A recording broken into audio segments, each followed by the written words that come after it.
En mor maranya kwa Ramogi ni yero tesed mar Ramogi TV mar kelo ni weche manyien. Kawan bende waikore mar kelo ni weche manyien mag Migago gi thuolo ni. To kapok wachopo kanyo wawinjane mago mwamiyo pek.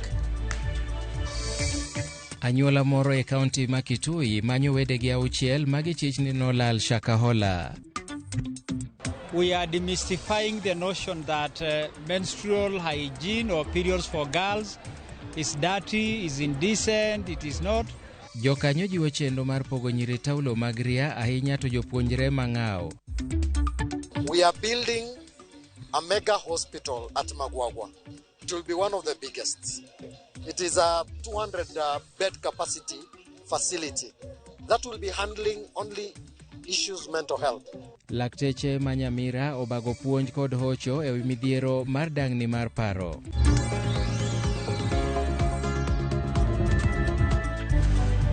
Nyakora mogin gi thuolo mar orona ote machok motudore gi weche manyien e laini maro mar ote machok ma en 3-600 machiegni nyinga Milton Ochieng. Anyuola moro e gweng' mar Katheoka mayudore e kaunti ma Kitui kwayo konye manyo wedegi auchiel michich ni dipo ka nolal Shakahola. Familia no wacho ni ne giwuoyo mogik kod nyithindgigo manyiri e dwe mar adek higani bang' ka ne giwuok dala gi Shimba Hills kaachiel kod nyithindo mamoko 4. Shem Kinyili ma en wuon nyirigo wacho ni ne otang' kod lokruok mane oneno kuom nyigego toka penjogi kama ne gidhiye.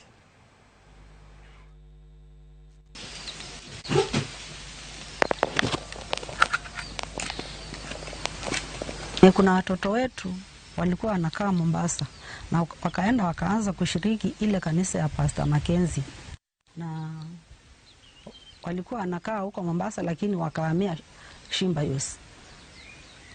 Kutoka hapo sijui walienda wapi.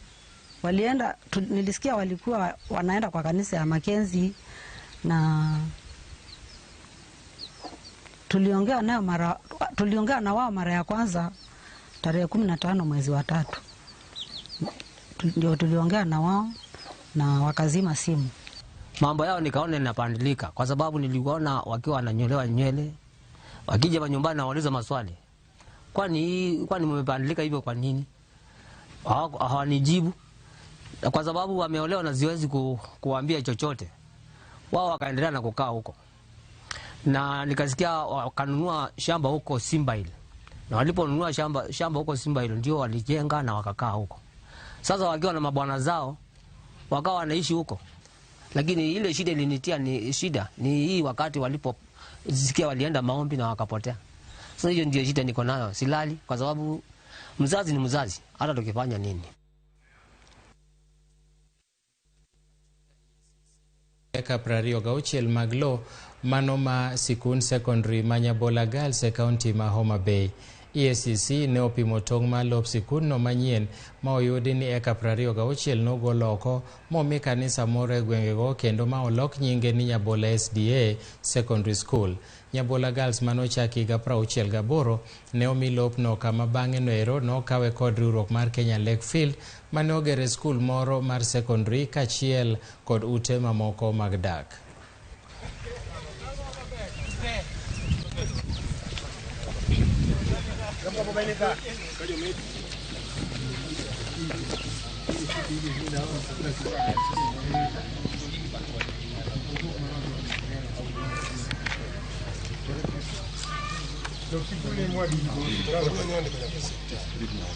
There are some people in the area who normally call them big fishes.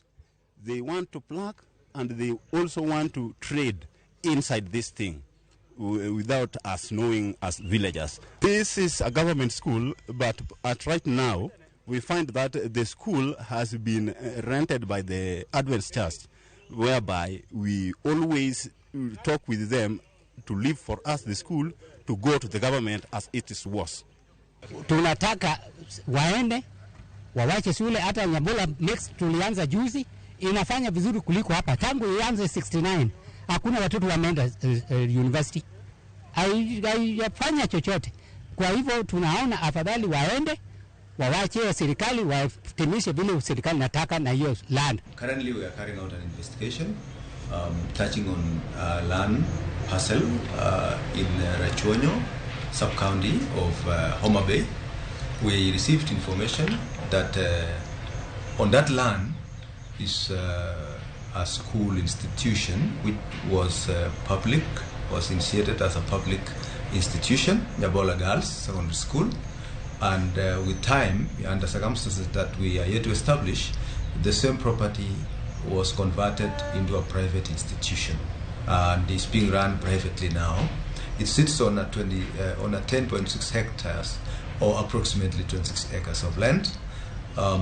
So now we want to establish the circumstances under which a private facility is sitting on public land.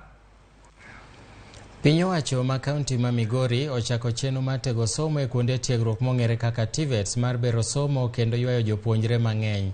Apisa maduong' e migawo mar somo e kaunti ma Migori Ngire Rose Odhiambo osingo ni gibiro keto gigo madwarore e bero chenro mag tiegruok mondo mi jonyuol kata jopuonjre oyud somo kod lony makare. Ngire Odhiambo lero ni ten kaunti ma Migori osechiwo omenda maromo Sh38 mar siro somo e kuonde tiegruok go. Apisa no wacho ni akwede kod rem masir makare ne TVETs emomiyo jopuonjre moko ndikore to weyo tiegruok e kore nikech nok mar omenda.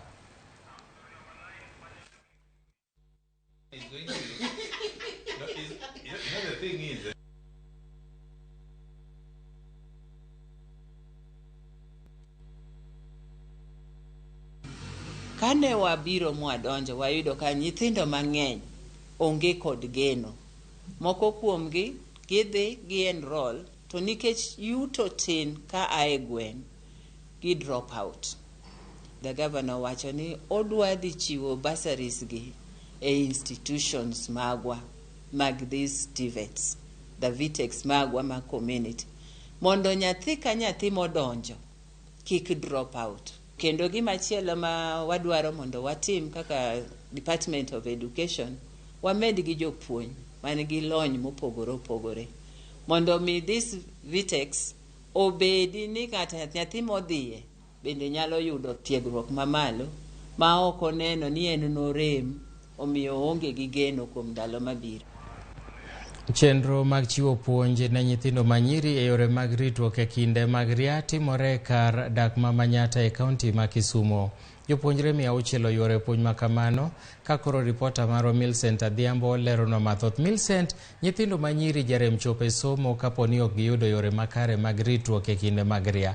Gino okenge mage mar riwruoge mopogore opogore kawo mar neno ni midhiero makama otieki.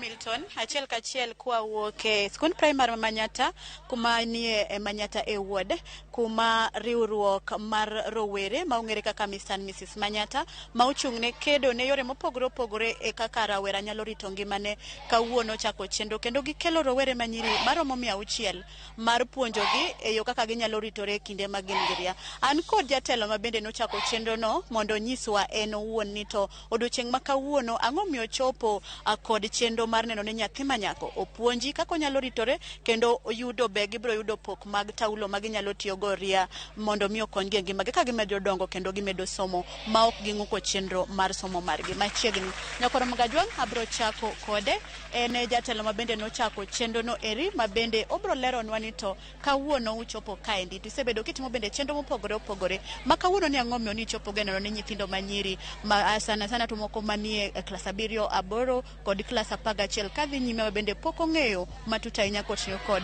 weche mag bedo ria bende kizungu wacho ni menstrual cycle kata bedo period. Inyalo wacho mocha gi nyinge kinyoka.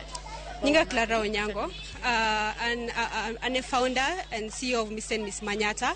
Odiochieng' ma kawuono being a menstrual hygiene day, kawuono wabiro kamoro achiel gi rawere mago jo klas 7, jo klas 8 gi jo form 1 bende oriwre kodwa kawuono mondo wapuonjre weche mag menstrual hygiene, mano ler e kinde mag ria. Koro my initiative mano wachako 2019 kendo wasebedo kwa time yearly kendo odiochieng' ma kawuono wageno ni wadhi bedo successful. Koro challenges ma wayudo kaka ma nyithindo gi yudo, nyithindi manyiri mantiere e slums luwore kendo wuok kuom menstrual cycle. Sama obiro yudo ka nyathi buok ama obiro ka nyathi kia to gibedo vulnerable be nikech gin nyithindo ma yudo ka kata basic need no eman shida mondo yudi. Koro yudo ka en challenge ahinya kendo yudo ka obiro gi gik mang'eny kata mana early pregnancy. Koro odiochieng' ma kawuono wariwre kamoro achiel mondo wapuonjre weche gi kamoro duto. Pero kamano ahinya. Machiegni kapok abiro iri, in kaka ng'ama dichuo ichopo kanyo kendo achiel kuom jalno ma owuok e migawo mane okonyo siro chenro ma kamaendi. Kaka in nyathi ma wuoyi inyalo wacho ang'o nikech wayudo ka nyithindo manyiri gi to une chuo sana une mujawuondogi okia gimotimo lakini yudo ka uwuondogi en area lakini uchako uwuondogi kendo yudo ich ma oiu. Inyalo wacho ang'o tang'o miyo nwa chopo kaendi mondo ukonye chenro ma kama. Gi nyinga iluonga ni James Otieno, achung' e lo Mheshimiwa Edward Onyango kata jawala maduong' ma Kisumu County. Kawuono noneno ni en gima ber mondo bi ochung' gi nyithindogi. Aparo ni nogolo sanitary towels ma en owacho ga no value the life of a girl child. Kawuono en odiochieng' ma kende mwariwre gi Mr. and Mrs. Manyata mondo wabi mondo wakony rowere ma pod tindo. This is a project mwasebedo ga kwatimo kata wan at a personal level. Omiyo wapango ni kakwache executive kotel ne gi Bob CEO wadhi bedo kwatimo gi annually nikech this is a challenge. Wang'eyo ni nyithindo gi onego bed ni konyo so that the society can transform. To wang'eyo bende ni nitie jotelo mobe osiro migawo ni nobedo gi group nwaloso matin man wan go kata wago ne jotelo mano riwre kodwa mondo walos function ni mondo bed maber. Pero kamano nyabro dhiri japuonj kaka japuonj ma bende puonjo nyithindo gi eti inyalo wacho ang'owa ng'eni japuonj en ga janyuol mar ariyo sama janyuol owe nyathino dhi osom gigiendi une mokwongo rado kodgi ahinya nyathi yudo ka seche moko sombe ng'ukore gi ekore kotenore kod midhiero motenore kod weche mag ria. Inyalo wacho ang'o king'iyo kamera cha gi nyinga iluonga ni Madam Caroline Ouma. An japuonj ka Manyata Primary School. Nyithindwa gi yudo challenges mang'eny. Yudo ka nyathi samoro biro e sikul gini chako time e sikul ka oyudo ka samoro en e sikul ka to onge sanitary towels. Koro samo biro iri kaka japuonj onego bed ni neno kaka ikonye, samoro lawe olil, nyathini jowadgi samoro nyiere koko ng'eyo gima timore. Koro wan kaka jopuonj wakonyogi, wapuonjogi kaka ginyalo ritore odiochieng' ma samoro wechego timore. Wamiyogi sanitary towels ma wayudo kuom sponsors kaka joma obiro kaka wuonogi. Wapuonjogi kaka onego bed ni giritore, ler mar dendgi kaka onego bed ni girito sechego. To koro kaka jopuonj kawuono riwruok mar rowere ni ochoponu ka mondo gipuonj nyithindo kata gikonyu neno ni gimedo puonjo nyithindo nikech samoro maruok rom. Unyalo wacho ang'o e chenro ma omiyo gikelo wachni ne nyithindo? Waduoko ne giero kamano maduong' nikech yudo ka sikundwa ni nyithindo ng'enye. Wan gi nyithindo 3,000 e sikundwa ni. Koro yudo ka nyithindo gi ng'eny sama koro wayudo kony kama to sanitary towels go konyowa sama giyudo challenges aina go wamiyogi kendo sama ka gin gi weche mamoko mok ginyalo wacho dala gi jonyuol to ginyalo wacho kodwa, ginyalo wacho gi partners wagi ipuonjogi mang'eny ma samoro giyud dala. Sero kamano ahinya. Koro katieko kodi inyalo medo ang'o mogi kaka jogo manokelo chenro ni kae nikech ayudo ni utudori gi ju mopogore opogore. An iluonga ni Irina Kinyi. Amor gi gimotimre kawuono ni kendo ma ok giko. Wabo medo donje slums wards moko ma oko mondo watim gimotimre kama kawuono ni. To kendo moro en goyo erokamano ne migepe mopogore opogore mosebedo kochung' kodwa mwachopo ka. Mano Senator ma Kisumu County Professor Tom Ojienda, MP ma Kisumu Central Dr. Ron, Area MCA Makai Swaga gi Kakwacha Hotel mano Bob CEO. Erokamano ahinya. Koro inadwa ni miya mogik kwatiko kaka janyuol ka chenro ni okel kama ne nyithinde nyalo wachang'o? An kaka janyuol ma Kisumu County ka Nyithindo manyiri onego bed ni bedo supported kamoro amora e gik ma gitimo, to koro kaka sani walando chenro mar ritruok mar nyithindo mathindo, nyiri matindo tindo kaka adolescent. Kawuono wabiro mondo wa support gi, to jonyuol kik bed maluor mar wuoyo gi nyithindgi manyiri, gi share kodgi gik moko te ma ginyalo timo e ngimagi, kendo e sechegi ma gin adolescent. En stage moro ma janyuol nyaka bed machiegni gi nyithindo manyiri mohewo kata kaka gibedo gi nyithindo ma yawuoyi. Koro akwayo jonyuol duto te mondo ng'i nyithindgi manyiri kendo giketgi machiegni e sechegi ma gineno lokruok moro amora e ngimagi. Ani iluonga ni Roslyn Awino Abungu kowuok Kisumu County. Erokamano ahinya. Mana kamano nyakoro Mogajwang' kaka iwinjo ka ojiwo jonyuol mondo e seche ma nyathi lokore owuok e nyathi mathin odonje nyako kata rawera kata nyadendi, okwa jonyuol mondo mi obed machiegni kod nyithindgi kendo puonjre kanyakla kaka ginyalo ritore mondo mi gigeng' midhiero mopogore opogore mago motenore kod chakoria kata iye moiw. Ka kamano taduoko ni studio Milton kionge penjo moro amora mondo wan bende wamed bet kaendi kwaketo wang'wa wang'eni to odiochieng' ma kawuono nyithindo gi opuonjore ang'o, to be gimor gi puonj machalo kamano to lokruok be biro bedo. Ka kamano an kuom Milton kionge penjo. Erokamano ahinya Millicent Adhiambo kuom ripot majaber ma kamano. Wadhi nyime kama kambi mar keyo pi e kaunti ma Kisumo Kiwasko bende nyobago puonj motenore gi rito ler e kinde mag ria e skul primar Mananga. Puonj manyorono en achiel kuom chenro mag hingo odiochieng' mar ritruok e ria matimore e piny mangima tarik 28 dwe mar 5 higa ka higa. Chenro ma Kisumo nyochiwo puonj e wi ritruok e kinde mag ria, yore mag wito taulo mag ria ma ok onjawo alwora e kind mamoko. Jok manochopo e puonjno bende nodok dala kod taulo mag ria, lewni ma iye, sabun luok e kind mamoko. Nyithindwa nyaka ma yowuoyo yudo sirweche kendo migi sabun mondo gimbe giluokre gibed jogo maler. Kiwasko being a water and sanitation company, wang'iyo ni sanitation mar dhano kod alwora bende ler sache duto. Koro wamiyo wawacho ni kochopo sama kamae, odiochieng' ma kaka wuono waneno ni mondo nyithindwa wapargi mondo wapuonjgi mondo giritre yoreno maber. Bang' tiyo gi gik ma watiyogo kaka mine e yore sama wadhi malogi, waketo gi kanye. Emomiyo ne wabiro gi jo Fresh Life ma sani watiyogo wapatna godo mondo mi ochiwnwa choche to gi kuonde minyalo kete sanitary pad kata gik ma mine osetiyogo bang' tich, nikech ok ber ka kendo gichak gidok e alwora kendo gichok gi nyalwora. Nyako Ramogi yie mondo akaw yweyo mokwongo e chenro mag Migago gi e thuolo ni mak mana nakwayi ni kik idhi mabor, waduogo bang' thuolo machuok.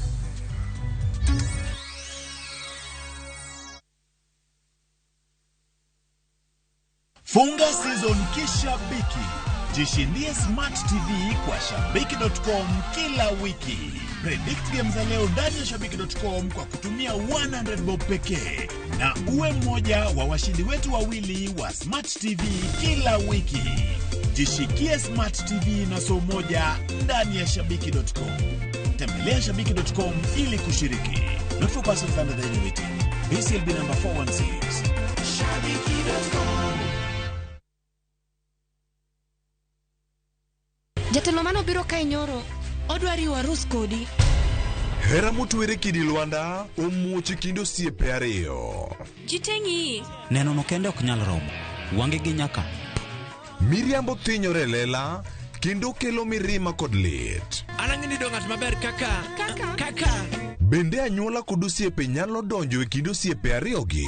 Bedi eno kohera kata matin. Inyalo chopo kanya gi jal ma ihero kiling'ling'. Ne Suresh ni oko, ibende biwadhi ng'at mabokendo Pragia, ng'ano nigi hawi. Kikiwe ma okineno sigana mar hera motwere mar kumkum bagia. Ok anyal yudo yo manyalo wacho nigo ni aheri. Yud chenro mar kumkum bagia gi dholuo sani koro e View sasa.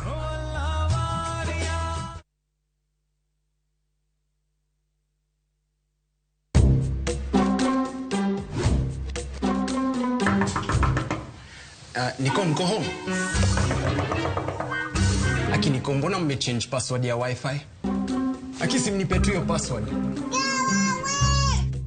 Hata baby girl go home, si ndio wamesema go away.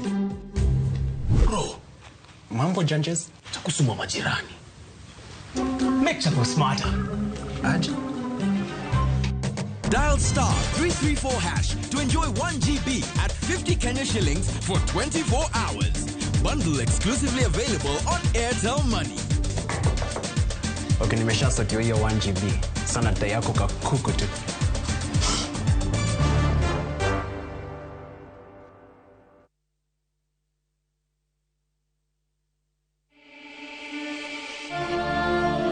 In what is now Kenya's worst drought in 40 years, over 5 million Kenyans are facing starvation.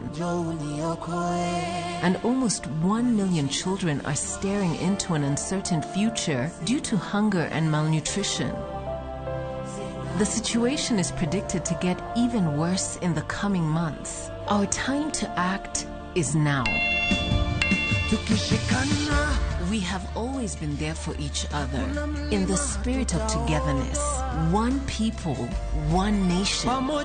Together, we can help children in the worst hit counties to have a tomorrow to look forward to. Every help counts.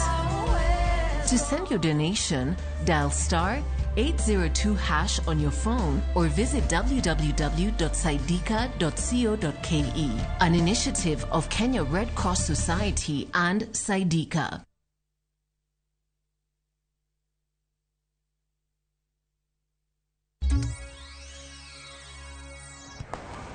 Machiegni kendo tend riwruok mar bodaboda e pacho ka dwani mondo piny owacho mar Kenya Kwanza orang kendo nengo mar mauta mathung'o jogo manie sekta mar wuoth e thurka. Jakom riwruok joriemb bodaboda e Kenya mangima Kevin Mubadi oywago pek ma jo apiko sani neno kaluwore gi nengo mar mauta mawacho ni malo mokalo kendo hinyo mokalo sekta no. Noloso e kinde ma nyasi mar kete apisi tend bodaboda e kachung'od bura ma Suba North e kaunti ma Homa Bay. Mubadi nokwayo jo bodaboda mondo kik yie kalo paro jod bura mondo kik yie kalo paro machik machano medo osuru e nengo mar mauta kowuok e atamalo 8 nyaka atamalo 16 koko ni mano nyalo siko sekta no. Counties mingi tukijaribu kuweka leadership because for a very long time watu wa bodaboda wamechukuliwa kama watu unruly, watu wenye hawafuati sheria, watu ambao wana kazi yao kukosi maandamano na fujo na vituko kama wamepata ajali. But we have come of an age whereby sahi we are streamlining the bodaboda sector. Ni sector ambayo imegrow. Sahi watu wanaamini, wanaona kwamba the bodaboda business is their office, na sisi tunazidi kuwahimiza kwamba wachukue bodaboda kama ofisi yao. Wan kaka jombita wasedhi maber koro sani nikech sani waketo kwe kendo kwe no emotimo go yiero ka adwa na wach ni yiero mane watimo kata kapok awache yiero no watimo maber kendo onge wach mane owuok e yiero no watime maler ma ng'ata no yiero. Akwayo jogo mane ok oyudo thuolo mondo bede telo ni gi ongwa lwedo mondo wati kamoro achiel. Bodaboda ok wadhi keto position, wadwaro ni kwasetimo yiero to wabede telo ka chieng' moro sa oromo ka sa yiero romo to joma moko mane ok yudo nafas chako duogo to yudo nafas to wariembo uchumi marwa ni ka ok wakete kuko mang'eny. Jotich machon gi masani matiye kambi rego niang' mar Mumia Sugar dwaro ni johala ma Sarai Group mondo wuogie kambi no ka gilieko ni johala no thiro kambi no. Jotijego mane loso e kambi no wacho ni tielo gi tije mang'eny tok chulgi kako winjore. Bende giywak ni lwasi matiche kambi no ok ber kata matin, kakwayo gi maduong' en ni jatend piny Kenya William Ruto mondo donjre wachno kendo kelnegi jatelo manyien ma gibiro tiyo gode kelo dongruok ma jopur niang' kaachiel kod jotije ma kambi no. Jotije machon ma kwan gi romo 800 bende ywak ni kambi no osedeko chulo gi omenda mag airi maromo bilion 2.3 chakre 2019. Sisi kama youth akiingia alituambia kuwa youth wote utapata kazi. Yeye amechukua Waganda, Wahindi ndio ameleta hapo kampuni na Wamasai. Sisi kama wakazi wa Mumias tutapeleka na nini? We are asking the Kenya government and especially through the office of the president, is this investor operating above the law of Kenya or is also supposed to be subject to the laws of Kenya? If that is true, then the operations that are still going on inside there should be halted. The investor who is preferred and vetted by the government should be brought on board because the company of the magnitude of Mumia Sugar cannot be left to operate in a vacuum as it is operating now. President, kumbuka sisi ni watu wako, tulikutupia kura, tunakufa kwa mkono yako. watoto wanakufa kwa nyumba, watoto wengine wameanza kukua waizi. Unataka kujaza uhalifu kwa seli kwa sababu sisi wengine tumezaa ma presidents kwa nyumba. Ukifanya namna hiyo, ukigino presidents ya kesho tutapata ile mkora. Malimbikizi yetu ilibaki pesa mingi sana kule, mshahara. Pesa yetu iko huko na watoto wetu hawaendi shule, tusaidie. Mimi binafsi nadai mnyesha kama ni 700,000 ambapo sijalipa paka sasa hivi. Ndio naomba nisaidike, nipate hiyo pesa nisaidia watoto. Josiasa mag duond bura mar UDA kaunti ma Homa Bay okone jopiny manie gwenge mag Nyanza mondo rwak duond buche mamoko e piny Luo ma oketo mana tekogi e duond bura achiel kaka yor jayo demokrasia. Josiasa go wacho ni sani en thuolo mar ng'ata ng'ata ni kod ratiro mar bedo duond bura modwaro ma ok owinjore bed ni ikawe gi johera mag UDA e gwenge ma Nyanza kaka Dhoke. Jakoma ochung'ne chenro mag pi e alwora ma Nam Lolwe Odoyo Widi kod jakom mar bod mochung'ne manyo chiro ne rech e pacho ka Martin Ogindo okone oganda Luo mondo bed thuolo mar nyayo demokrasia ma ok ochun gi donjo e duond bura moramora. Piaya nikech kaluwore gi budho mabudho godo ka wan gi kwe, wan gi hera, nyiso wane jopiny oyie donjo e chama mar UDA kendo giyie nywako sirikand William Samoei Ruto lwedo. Ne wabiro ka kawuono ni mondo waparne jowa wamigi teko kod chir. Ni e thuolo mane goye ji lero ne wach siasa mopogore e piny Luo, e thuolo mane ture bat ne wach siasa ma e piny Luo, e thuolo mane wang'e udi ne siasa marach e piny Luo noserumo. En thuolo ma koro wasedonjo demokrasi ma ng'ato ka ng'ato biro yiero chama modwa wuothe. Ka wang'iyo ni chama no jatende maduong' mamalo en ng'a. En thuolo ma koro nyaka wabed jomolony. En thuolo ma nyaka koro wakwer jomoko ni kar wuotho e ndara ni gibuogo ji ni kikubi, kikutem, kikuchaki, to gidhi gin bende gimany jogi, gichoki, gikoni o register. Ramogi haero masingoni ni kochopo saa achiel mar otieno, jofwambo marwa manie kor gwenge to gi mago man Nairobi biro bedo kosefwambo moromo mabiro miyi mor kendo biro nyisi duto mosetimore pacho ka to gi pinje ma oko e chenro mag ang'ich welo. Ka kamano aloro chenro mag thuolo mar Migago gi e thuolo ni oriti masani. Nyinga Milton Ochieng' Awuor.